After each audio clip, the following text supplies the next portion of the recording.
Fala galera do canal Histórias com Tio Dan, eu sou o professor Daniel e hoje nós iremos falar sobre as grandes navegações. Mas antes, curta, comente e compartilhe esse vídeo com seus amigos que você vai me ajudar demais, certo galera? Então vamos pro vídeo.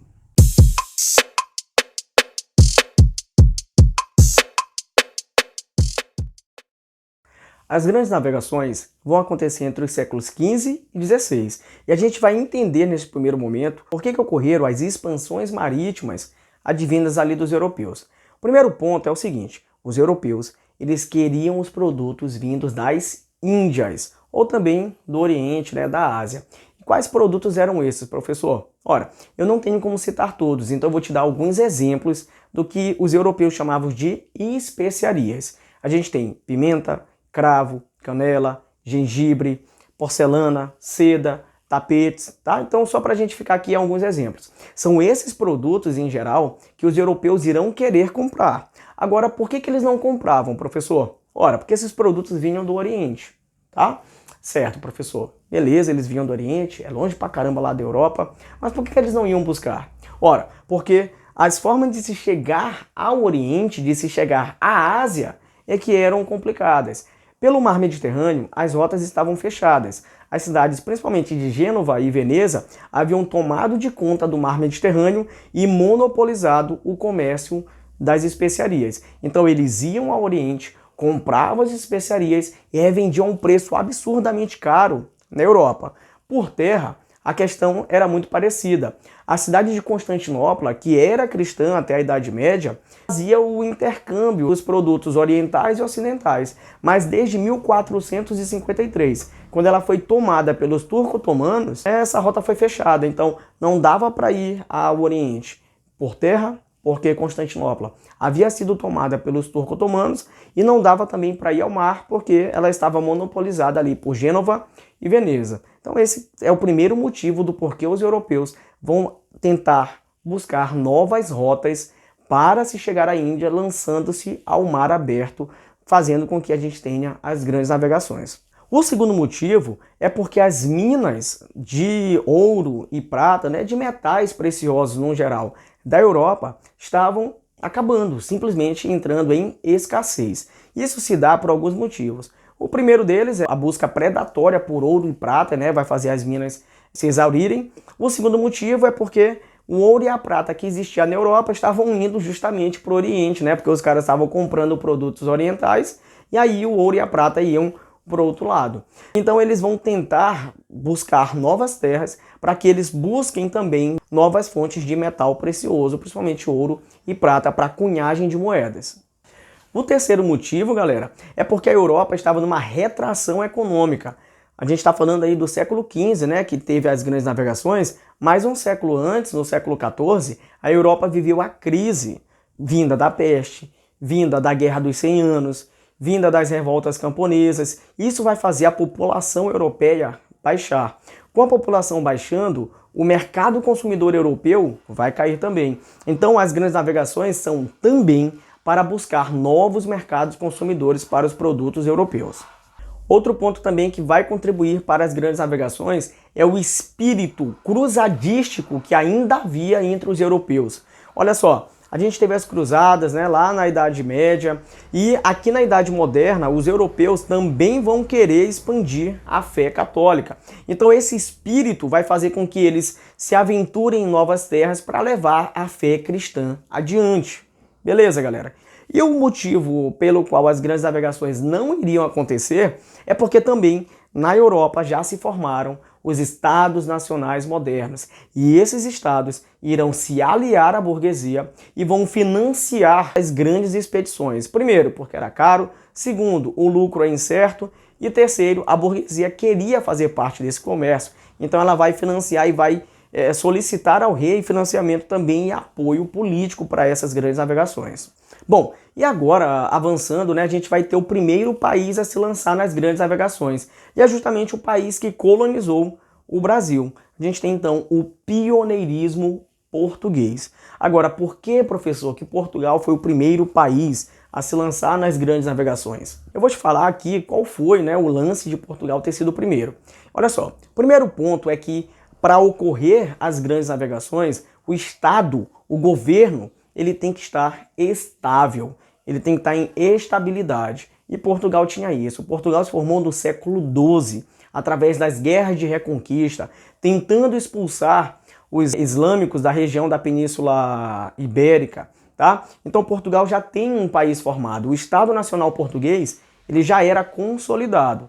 Segundo motivo, a gente tinha uma aliança entre o Estado português e a burguesia. Isso aconteceu por conta da Revolução de Aves, que levou a dinastia de Aves a reinar em Portugal, e essa dinastia vai favorecer a burguesia, fazendo então com que eles se aventurem nas ideias burguesas de expansão marítima. Um outro ponto que vai fazer Portugal se lançar ao mar primeiro do que os demais é porque Portugal vai ter uma tecnologia náutica superior.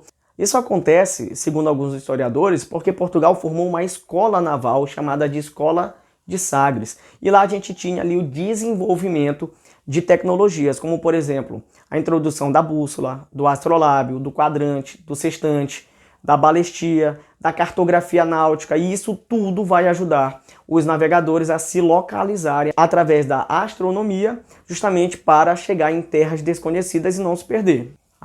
Sem esquecer que Portugal vai inventar a caravela e o leme, que vai fazer com que eles aproveitem melhor as navegações com vento, até mesmo contra o vento, e vai fazer também essa embarcação ser muito rápida.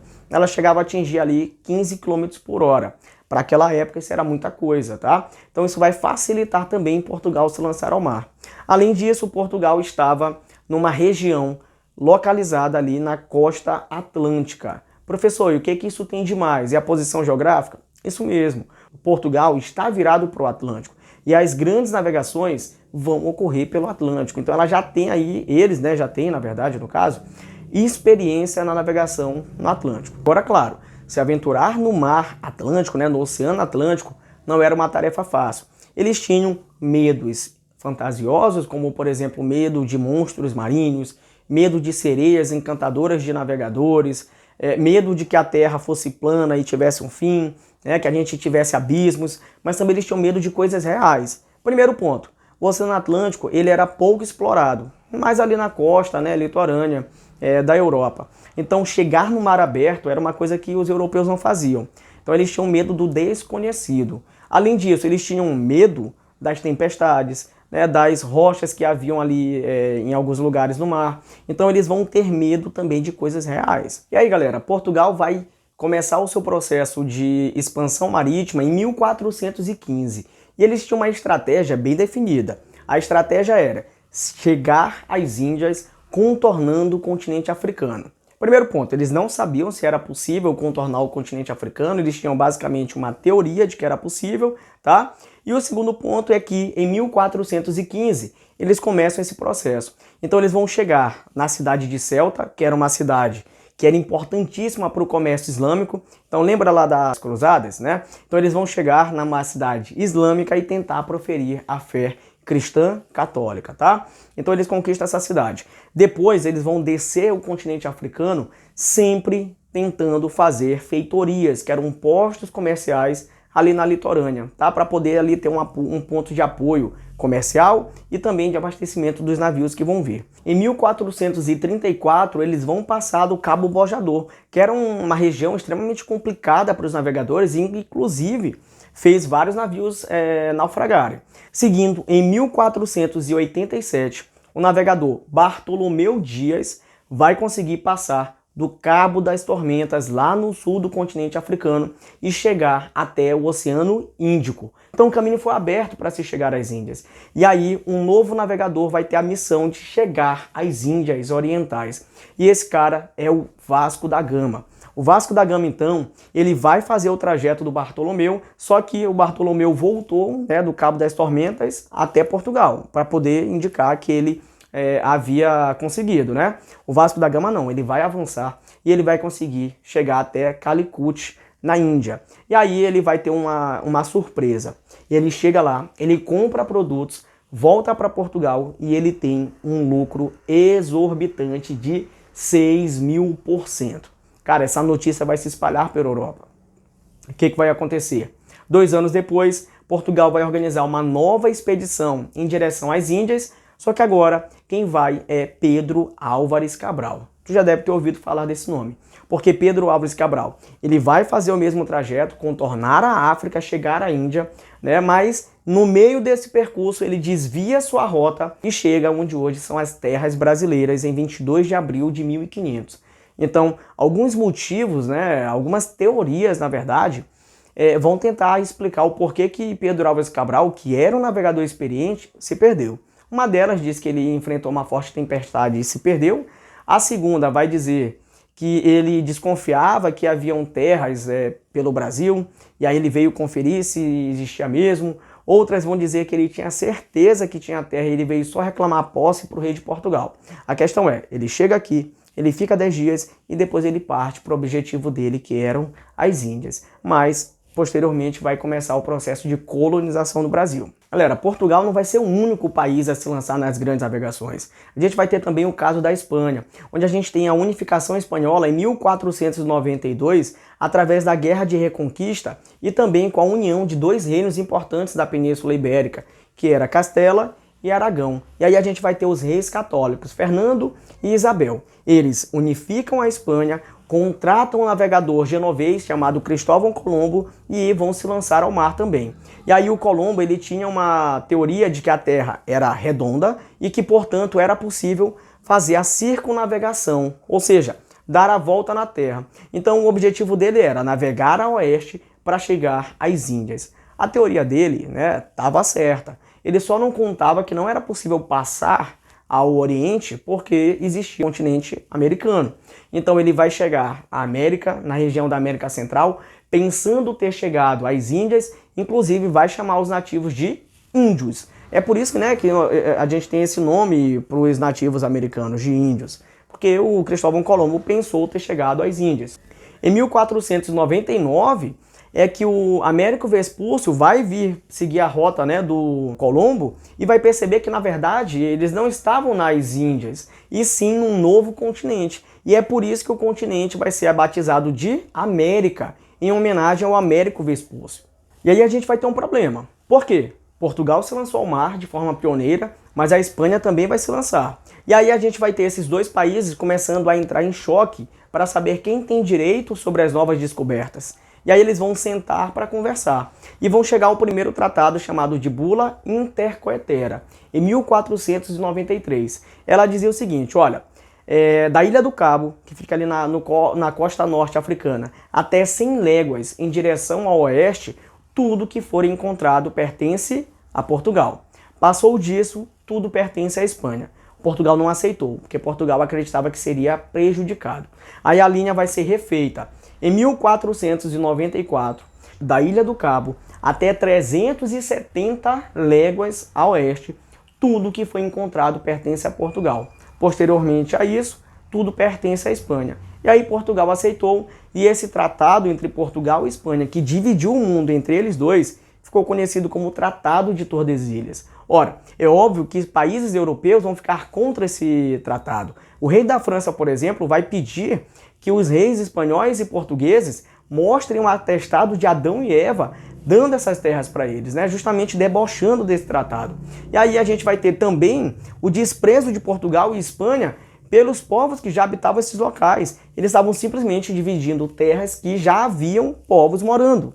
Beleza, galera? Então, para a gente finalizar aqui, após esse processo de grandes expansões de Portugal e Espanha, outros países se aventurando. Então a gente vai ter a França, que vai ter territórios ali no Canadá, na Guiana Francesa, que vai tentar ter territórios no Maranhão, no Rio de Janeiro. A gente tem o caso da Holanda, que conseguiu, por bom tempo, dominar o Nordeste brasileiro, que depois vai também ter o Suriname.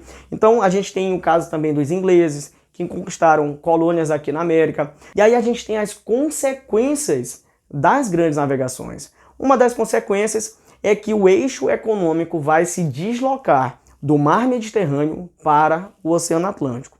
Outra consequência é que a gente vai ter a consolidação e a expansão do capitalismo mercantil. A burguesia vai se espalhar na Europa e vai enriquecer.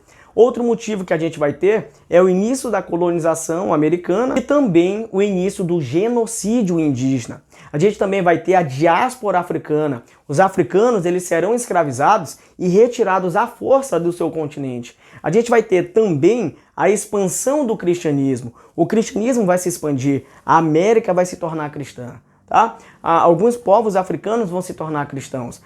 Até mesmo regiões da Ásia vão se tornar cristãs, como é o caso, por exemplo, de Macau. E o ponto mais emblemático, né, uma das coisas mais cobradas aí da questão das grandes navegações é que as grandes navegações, as expansões marítimas vão causar a integração dos continentes. E isso tem um nome, globalização. Beleza, meninos? Então esse foi o vídeo de hoje, espero que vocês tenham gostado. De novo, curta, comente e compartilhe com seus amigos. Joga no grupo do WhatsApp e fala assim, olha, esse aqui é o professor Daniel, ele é um cara gente fina, que está distribuindo conteúdo de graça na internet, trabalhando aqui para que vocês tenham acesso a mais conhecimentos, certo? Então, ó, um beijo, valeu, falou e fui!